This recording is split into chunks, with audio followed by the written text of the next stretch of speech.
Alors, une petite suite sur ce type d'image qui, ce que je vais montrer ici marche également très bien pour des macros ou pour des portraits où on a beaucoup de flou à l'arrière et ce qu'on veut qu'il soit net, c'est la personne et pas du tout l'arrière-plan. Donc, qu'est-ce qu'on peut faire? C'est comme tout à l'heure, on va d'abord accentuer. Et notre accentuation, cette fois-ci, comme d'habitude, on va reprendre ici, on va faire un CTRL ALT SHIFT E. On va venir désaturer notre image, réglage désaturation. Donc, tout ça, c'est comme tout à l'heure le pinceau. Ensuite, on demande de prendre un filtre. On va faire convertir pour les filtres dynamiques. Et on est parti. Et une fois qu'on a fait ça, on est parti sur un divers, passe haut. Et on va toujours le mettre vers, souvent je vais vers 4. Et puis on verra le résultat. On est parti pour le mettre en lumière crue.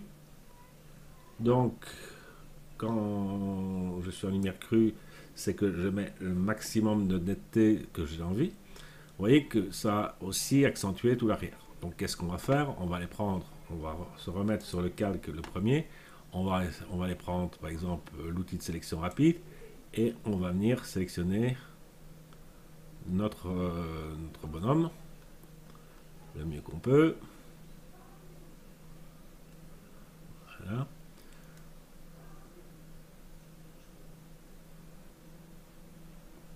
On va mettre les pattes du chien aussi.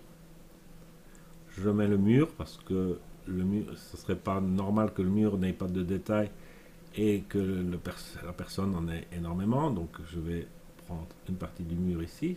Ok, on est parti pour comme ça. Et donc ici en dessous du menton, je vais faire un Alt pour enlever l'Amazon. Et tout simplement, je me remets sur le calque et je demande un masque de fusion pour n'avoir que la netteté que sur cette personne.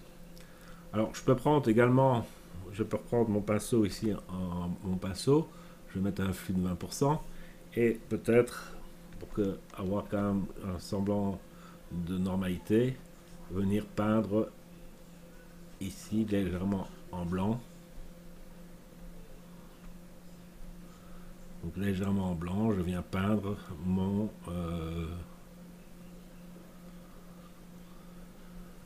sur les pavés qui sont juste devant.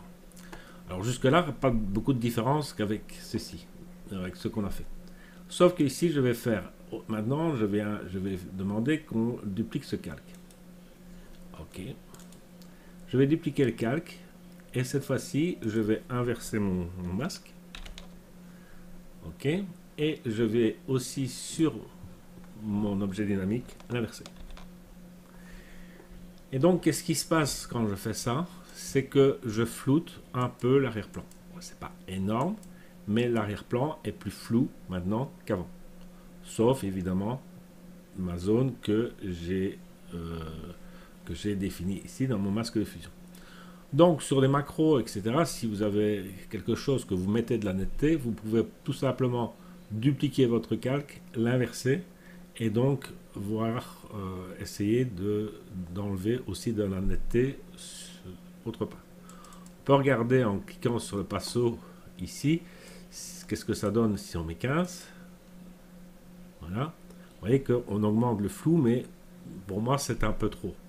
Alors il est possible, comme d'habitude, soit on leur passe en lumière, on leur passe en incrustation, et donc là ça va déjà mieux.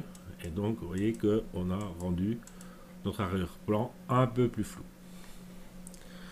Donc c'est pas énorme ce qu'on peut faire, mais ça peut servir pour de la macro ou pour des personnes qu'on a floutées, pour réellement essayer d'adoucir au maximum, d'enlever les détails dans l'arrière-plan et donc de lisser, enfin de faire ressortir encore un peu plus notre personne.